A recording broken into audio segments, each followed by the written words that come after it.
All right, so the topic today is going to be the Cambodian Genocide. Last year I did not cover it, so 2021, here we go, Cambodian Genocide.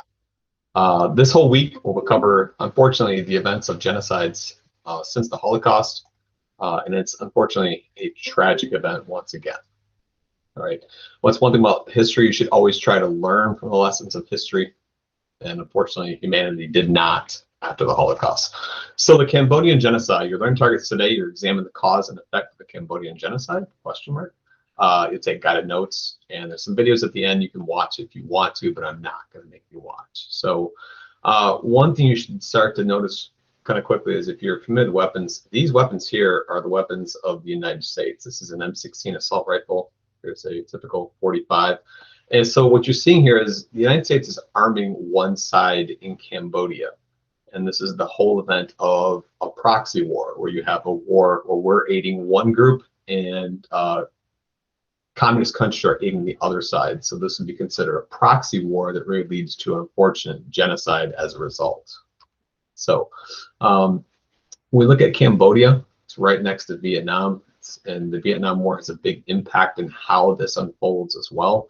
Unfortunately, it's a mass humanitarian crisis. The bones of the individuals who are killed and murdered are stored.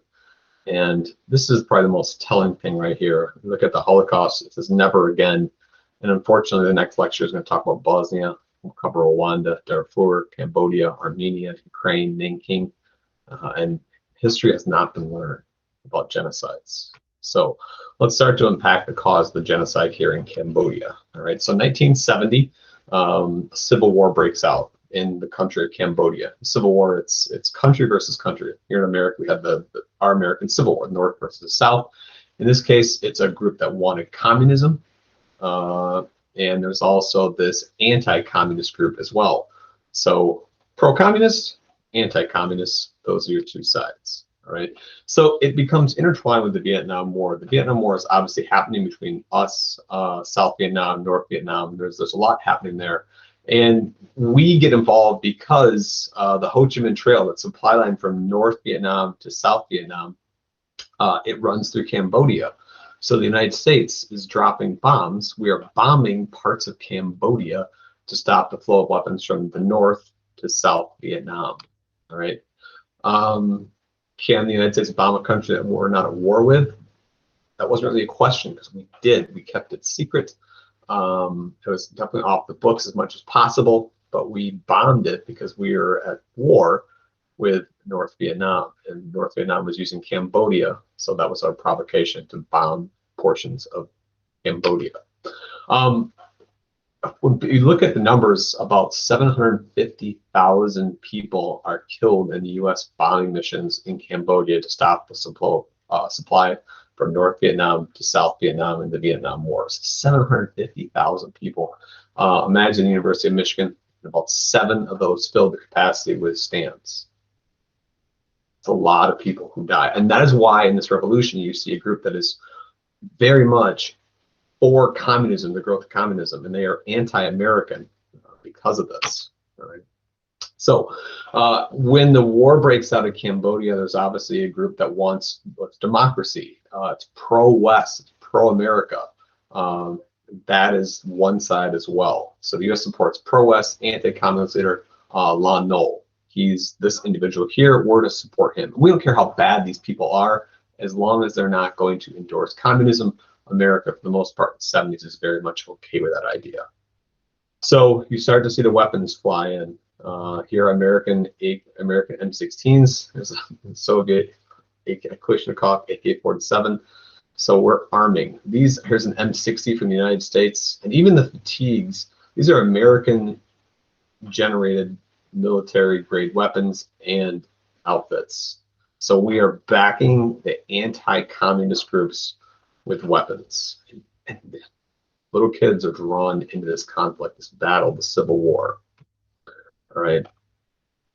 Those kids that took part, they were on the losing side for the most part, the ones that backed the United States. The United States side will not win. Communism is definitely going to win, and sometimes as a result of those little kids involved in the war, some of them were crucified and tortured by this individual, the pro-communist figure named Pol Pot. All right, so this is a pretty brutal war that happens in Cambodia. All right, and here's the winning side. It is the group that wants communism. These weapons here are the trademark of communist regimes made in the Soviet Union. It's an AK-47 assault rifle, same thing used by the North Vietnamese, same thing used by the North Koreans, same thing used by the Chinese. This is the weapon of choice for communists. All right, and once again, this is a proxy war. Cambodia is shaken up, and both sides are supplying weapons for their ideology. The United States is giving M16s, and the Soviets are contributing AK-47 assault rifles. It's another proxy war fought over ideals, and these superpowers are at play. They're not directly, America and the Soviet Union are interacting with each other in actual war. It's this location that they're fighting this ideological battle once again.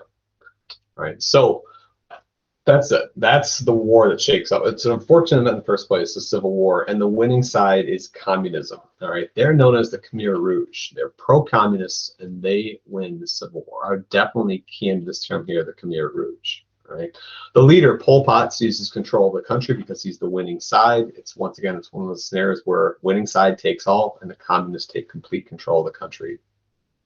And then what he was able to do really, since so many Cambodians have been killed, 750,000 of them in U.S. bombing campaigns, he used the United States actions really to recruit his followers to win this, tip the tide of war.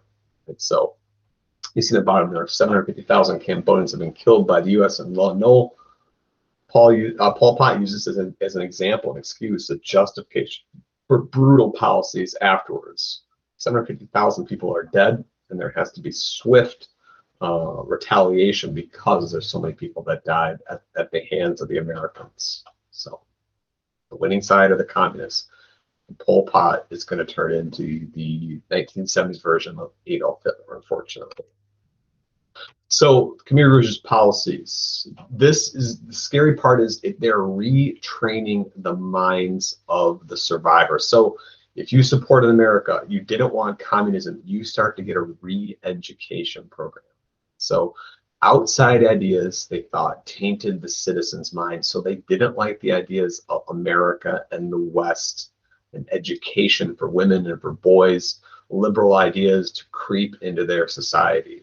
Right? So people who are educated in pro-Western capitalist ideas, they're the first targets. And this next thing I'm going to show you is kind of insane. It's just crazy, because if you had any connection to these ideas of the West, you were the first ones oftentimes slaughtered in this genocide. So if you're an educated person, if you were the member, if your father or mother was a doctor, your family was killed. If you were a lawyer, your family was killed. If you were involved in the military and fought against the communists, your family was killed. If you were a police officer, you were killed, right? And then here's what gets even weirder. Even if you were a distant relative to a teacher, so you could be a third cousin of a teacher, your family was sought out and killed. All right. Religion is also targeted as well. In communism, there is no religion. So if you're a practicing Buddhist or Hindu, you're also targeted and eradicated that way too. Communism does not allow for an organized religion. Christians, Buddhists, Muslims, Hindus, killed for that reason. If you wore glasses, you were executed. Crazy. Just crazy. And you see all the survivors here and there, none of them wearing glasses. These people here digging these pits will be shot in them execution style. I mean, this is just an absolute terrible event in the history. All right. So this was the re-education program.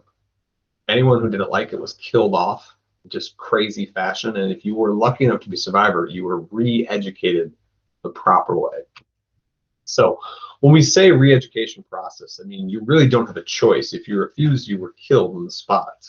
All right. And we look back at the actual numbers. Khmer Rouge killed about 1.7 to 3 million people. To put it in perspective, the Holocaust was about 6 million, and we're looking at 1.7 to 3. About a third of the population is killed off in this brutal event in history. Right? And this re-education process was hard labor. You worked hard, starvation, torture, tragic. Right? So here's the weird end of the Khmer Rouge. All right. Cambodia is a communist country, but it ends up actually being invaded by another communist country in 1979. A unified Vietnam invades in 1979, and they establish a pro-Vietnamese regime. They kick out Pol Pot. Although Pol Pot doesn't die, they don't murder him. He'll live way after the fact. And when this happens, there's a lot of survivors who actually left, who went to refugee camps in Thailand. And some of them, if they were lucky, they went to the United States. I had a foreign exchange student from Thailand talk about this. Those people who survived, who somehow were lucky enough to survive the re-education program, who weren't killed off for being a doctor, a lawyer, a teacher, or wearing glasses, when they got to Thailand, these people oftentimes were brutally killed as well, because Thailand remained a democracy, and they didn't like the idea of potentially a communist person from a foreign country coming in. And oftentimes they burned these survivors in barrels. Yeah, crazy. All right, so here's what my foreign exchange student found for me. This is what they were doing in Thailand. They were taking survivors and then literally lighting them on fire. Tragic. This is why we study history, so we don't repeat the tragic events like this once again. All right, so the crime against humanity. So here's a statement on this. More than 20 years later, an extraordinary chamber of the courts of Cambodia is bringing the former leaders of the communities to trial for their crimes against humanity.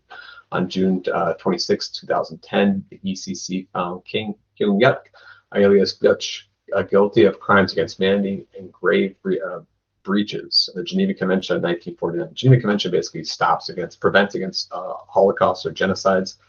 It was clearly violated here, sentenced him 35 years in prison. All right, so one person was sentenced. And then look at this cartoon here. Pol Pot died quietly in his sleep. And the rest of the people that were brutally killed, 1.73 million people never had that peaceful exit, right?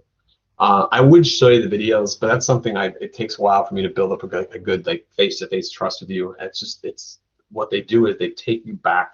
Some of the survivors go back and they take a look at these different rooms. And what they oftentimes did was the schools, they didn't need them anymore because that was education. If you were educated, you were killed. They would take the schools and turn them into prisons. It's torture centers for people. And one of the lucky survivors takes us back into these areas where they were re-educating people and torturing them. So good lesson in history. We have to learn from the past so we don't repeat this. And tragically, one of our next lessons, we're going to go from Cambodia. We'll take a look at what happens in Bosnia, in Rwanda, and Darfur later on. All right. That's the end of this one. You're all set.